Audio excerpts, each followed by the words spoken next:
So Scrabble works is you're given a list of 9 letters and you have to form a word. For the first turn you have to form a word from those 9 letters and you place it on the board and you get points for that word depending on which letters you use.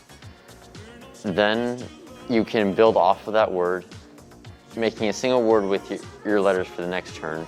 You alternate turns, and the game ends either when you run out of time or when there's no tiles left and someone runs out of tiles. The person with the most points at the end wins, as long as they don't run out of time, which means you forfeit/lose. Scrabble Club is a passion of mine, and it's something that I remember from my childhood at my grandparents' house. I never saw them play it, but I was always interested that the tiles had letters and numbers on it, and the game really didn't make sense to me as a kid, but as I got into high school, I learned how to play the game, how to keep score, and really it wasn't until about a year or two out of college that I started going to some clubs locally and getting involved in the tournament Scrabble scene, which is pretty fun for me. Let's go from 1 to 10. How good are you at Scrabble and how do you do it? I can't self-rate myself. When I was playing in tournaments, I know I'd played to a point where I was rated in the top 500 in the United States. Scrabble is never the same thing two games in a row. There's a luck aspect, which definitely levels the playing field for people who are of a lower skill level compared to someone who is of higher skill level.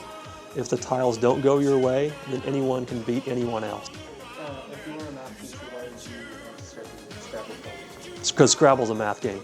If you play at any level, whether it's recreational or just at home or tournament level, you're going to understand that there's luck involved. And that luck is probability, and that's mathematics right there. Since there's a given tile distribution for every single bag, you know exactly what tiles are left, you know exactly what tiles have been played, and you can base your predictions on what you have and what your opponent might have. I started freshman year, and then I transitioned into Smash a little bit more, and then I came back to Scrabble this year because of COVID. Besides Scrabble, what is your favorite board game and why?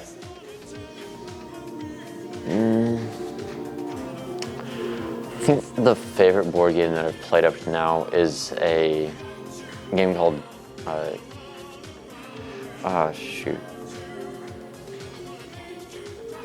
Container. It's called Container.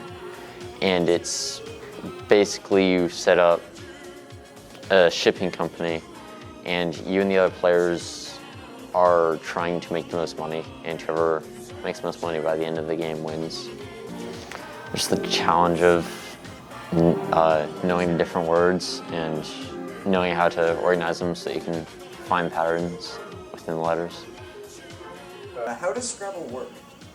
Well, I mean, there's a lot of complicated math stuff you can talk about with Scrabble, but mostly you have letter tiles, right?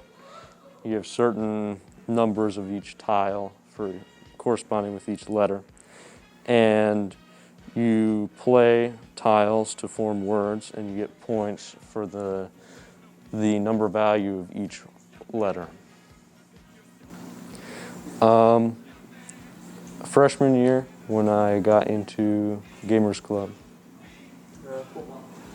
Besides Scrabble, what is your favorite board game and why? There's a board game called Scythe, and it's a really cool strategy game. I enjoy playing it. Nice. What do you find interesting about Scrabble and why?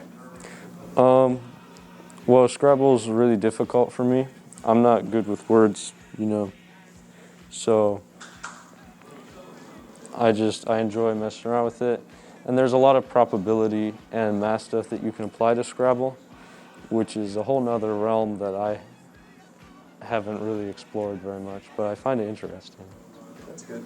Warriors, if you have a love of probability, English, and some strange words, head on down to Southwest 211 and talk to Mr. Fish, or join Google Classroom using code UHCMZQR.